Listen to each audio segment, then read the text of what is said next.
Shalom teman-teman yang dikasih Tuhan, bertemu kembali dengan saya Kersaugo di channel ini. Lama tidak menyapa teman-teman semua. Semoga semua teman-teman yang sedang menyaksikan video ini yang mendukung Kersaugo kiranya tetap ada dalam berkat kesehatan, kekuatan dan sukacita daripada Tuhan kita Yesus Kristus.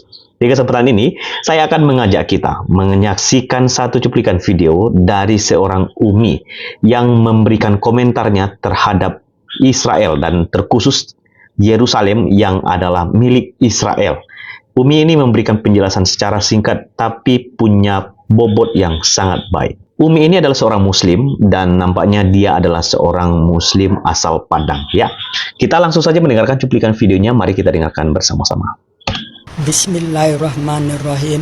Assalamualaikum warahmatullahi wabarakatuh. Di sini Umi mau berbicara tentang kebenaran dalam Al-Quran. Umi berada di Masjid Al-Mu'awana. Umi sudah berada di masjid ini dari jam 11:30, menunggu sampai asar sambil membaca Quran, memahami terus menerus. Hidup Umi seperti itu. Ini bisa dilihat ayat 101 sampai dengan 104 surat Bani Israel atau surat Al-Isra atau surat ke-17. Karena gengsi dong kalau bilang surat Bani Israel. Dari kecil Umi diajarkan Buya di Sumatera Barat itu surat Bani Israel. Dan pernah juga belajar ngaji di Jambi. Surat Bani Israel. Gengsi surat Al-Isra atau surat ke-17 ayat 101 dan sampai 104. Di situ Allah memerintahkan Musa atau Moses untuk membawa Bani Israel menyeberang dari Mesir. Maka sampailah di suatu tempat di tanah terjanji itu. Di situ Allah berfirman di ayat 104-nya. Allah berkata bahwa disinilah negerimu, disinilah kamu tinggal sampai kamu dibangkitkan nanti kembali di tempat yang berbeda-beda. Maksudnya mungkin karena perkawinan atau karena merantau atau karena datang ke Indonesia atau ke Amerika gitu. Nah, Umi cari ayat-ayat tentang Palestina, tentang Palestina nggak ada, udah bertahun-tahun, puluhan tahun. Mau bertanya kemana? Karena perserikatan benci Yahudi itu sudah diajarkan sejak orang Islam itu masih kecil. Jadi tidak ada di Quran ini ayat tentang kebencian, tapi orang yang membenci punah emang ada. Inna syani'aka huwal abtar. Oleh karena itu jangan pernah berharap bahwa Israel itu akan kalah. Ingat tanggal 7 Oktober dia diserang tanpa sebab dan sampai korban 1.400 orang. Umi kira bangsa manapun, orang manapun, kalau diperlakukan seperti itu oleh Hamas itu adalah organisasi di dalam tubuh Palestina itu sendiri. Organisasi garis keras, organisasi teroris, kalau boleh dikatakan, dan tak segan-segan membantai kaumnya sendiri juga sesama Islam. Sudah banyak bukti.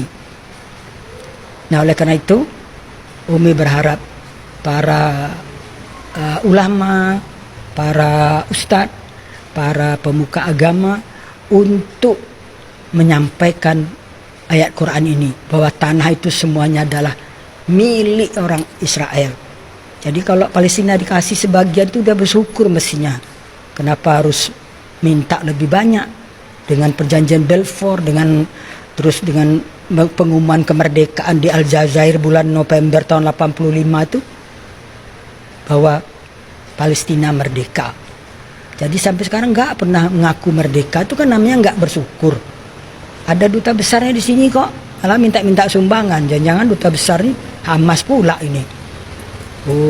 Terus ada perwakilan di PBB gitu. Jadi karena itu tolonglah para ulama, para pemuka agama, para agama Islam maksudnya, ustadz dan bahkan menteri agama sendiri Kan Anda itu sebagai ketua Banser itu maksudnya Jokowi nempatkan itu kan biar agak bagak lah kata orang Padang tuh. Katakan yang benar gitu loh. Namanya juga Banser gitu loh. Bahwa lihat ayat 101 sampai 104 itulah. Tanah itu tanah Yerusalem itu keseluruhannya milik Israel kok. Tapi karena dikeroyok dunia entah apa itu penyakit keroyok itu. Tapi Umi juga tahu penyebabnya itu sebenarnya, nanti di lain kesempatan Umi akan bicara. Penyebab kebencian itu apa? Sampai semua ikut membenci, demo di sana sini membenci. Semoga Allah memberi kemenangan kepada kebenaran, itu janji Allah. Dan Allah berjanji pasti tidak akan mengusir orang-orang Israel atau Yahudi itu dari negerinya. Demikianlah, semoga mari kita sebarkan perdamaian, kasih sayang dan cinta untuk seluruh umat manusia sebagaimana Allah dengungkan di dalam Al-Quran. Innallaha bin-nasi laraufur rahim. Allah sangat kasih sayang dan cinta pada seluruh umat manusia. Ingat itu. 2 kali disebut Allah di Quran. Demikian, semoga dapat dipahami dan Umi tidak ada maksud apa-apa. Maksudnya cuma lillahi ta'ala, demi Allah menyampaikan kebenaran. Karena kebenaran itu memang pahit. Semoga bisa diterima. Barakallah. Assalamualaikum warahmatullahi wabarakatuh. Oke teman-teman, yang dikasih Tuhan, demikianlah cuplikan video dari Umi yang sudah sangat baik memberikan penjelasan, memberikan masukannya kepada para ulama tentunya, ustadz dan juga tokoh-tokoh pemuka agama, bahkan kepada menteri dia juga menyampaikan pesan ini. Supaya berita ini disampaikan dengan baik dan jelas kepada seluruh umat manusia. Dan dia mengatakan sejarah yang tentu itu ada catatannya di dalam Alkitab juga ya. Karena kalau kita perhatikan ketika Tuhan Allah pertama kali memanggil Abraham, mengutus dia, menyuruh dia untuk pergi ke tanah perjanjian yang dijanjikan oleh Tuhan, Tuhan Allah berfirman supaya Abraham taat pergi ke tempat yang Tuhan janjikan. Dan Tuhan sendiri berjanji akan menyertai dia. Bahwa Tuhan akan memberkati orang yang memberkati Abraham, dan Tuhan akan mengutuk orang yang mengutuk Abraham dan keturunannya. Dan penyertaan itu sempurna sampai Tuhan mengutus Musa untuk membawa Israel dari perbudakan Mesir ke tanah perjanjian itu. Dan pada akhirnya mereka sampai ke tanah perjanjian, walaupun Musa tidak sampai menikmati dan hadir di tanah perjanjian yang Tuhan janjikan itu.